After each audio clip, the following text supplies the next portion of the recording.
Good morning, class, and welcome back. Today we'll be discussing figurative language.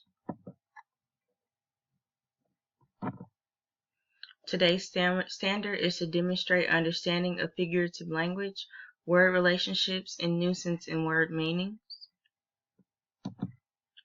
And today's objective is to interpret figures of speech, for example, personification and context.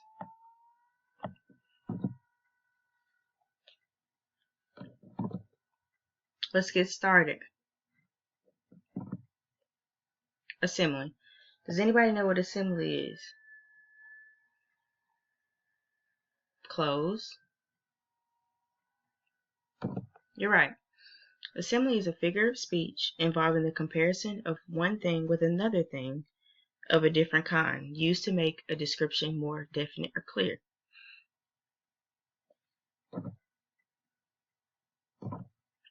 Example: as brave as a lion, crazy like a fox. One thing when I was learning this, one thing that helped me the most determine assembly is that it always used the word like or as. Like in the example, you see as in as brave as a lion, and you see like in crazy like a fox. Every time it's a simile, you will see as or like. Next is the metaphor. Does anybody know what a metaphor is? Lily? Close. Josh? Right.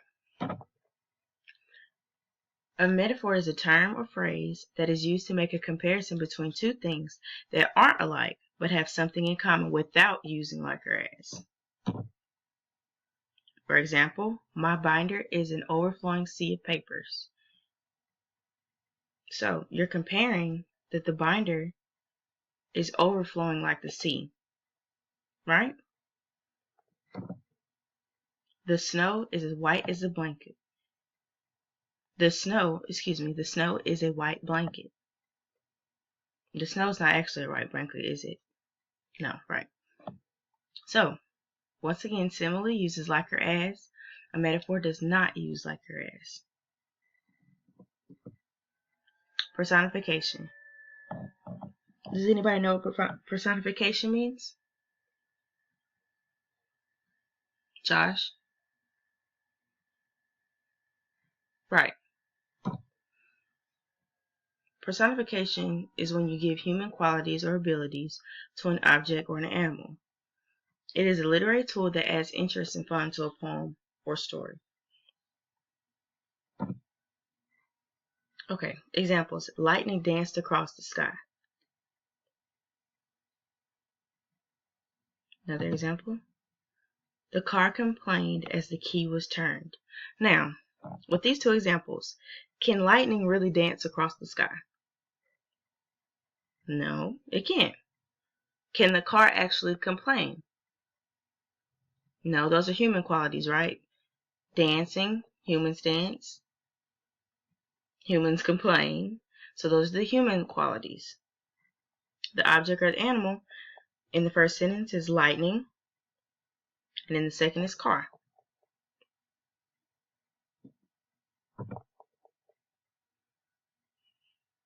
This is an interesting word, huh? Onomatopoeia. Does anybody know what this means, guys? Anybody? Nobody? Okay. Onomatopoeia is a word that mimics the sound of an object or an action it refers to. When you pronounce a word, it will mimic its sound. Okay, before I give an example of this, does anybody have any idea what this means? Or a sound or something that is pertaining to an onomatopoeia? Jesse? Yes, boom is a good example because when something hits the floor, it goes boom, right? Okay, let's look at my examples. Bark. A dog barks, so I'm not going to bark, but meow and a moo, right? Those are sounds. The bark comes from the dog, meow comes from the cat, and moo comes from the cow. Excuse me. But sounds. That's what an onomatopoeia is. Any kind of sounds. Boom, pow, anything pertaining to the sorts. Okay, oxymoron. Does anybody know what an oxymoron is? Anybody? You guys let me down today. You're leaving me hanging. Okay, that just means that we learned something today. That's fine. Okay, an oxymoron is a phrase made of two or more words that actually have opposite meanings. You might say that they contrast each other, which means when placed close together, they create an interesting contrasting effect. Now, my definition of this, it's basically the opposite. When you put two things together that mean the opposite. For example, big baby. Now, can a baby really be big? Babies are known for being small, so big is the opposite of a baby. Another example is alone together. Okay, so you're alone, but then you're together, which means there's somebody else there. You see how they're different from each other, or the opposite of each other?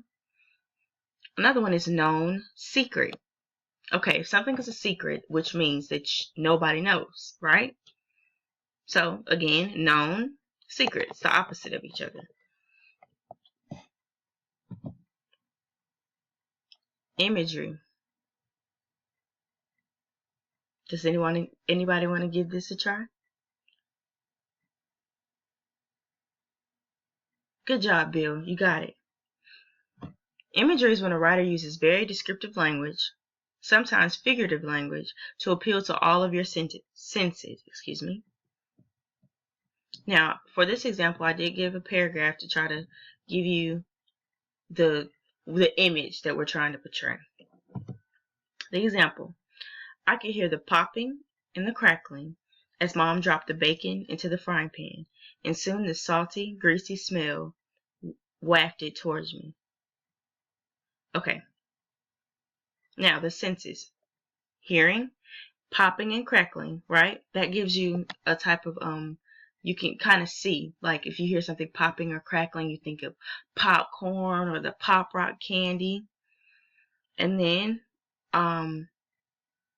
you can see somebody dropping the bacon into the frying pan, right? See somebody sitting over the stove dropping the bacon. It's giving you a picture of what's happening. And then your taste buds. And soon the salty, greasy smell wafted towards me. Salty, greasy. Smell. But you can also taste. When I think of salty, I can also taste. But anyway, it gives us, it appeals to all of our senses. All right, let's move on. All right, let's challenge. I'm going to challenge you guys today. Let's see if you can identify some examples. I'm going to give you an example of what it could be, or ask questions pertaining to what we've already learned today, okay?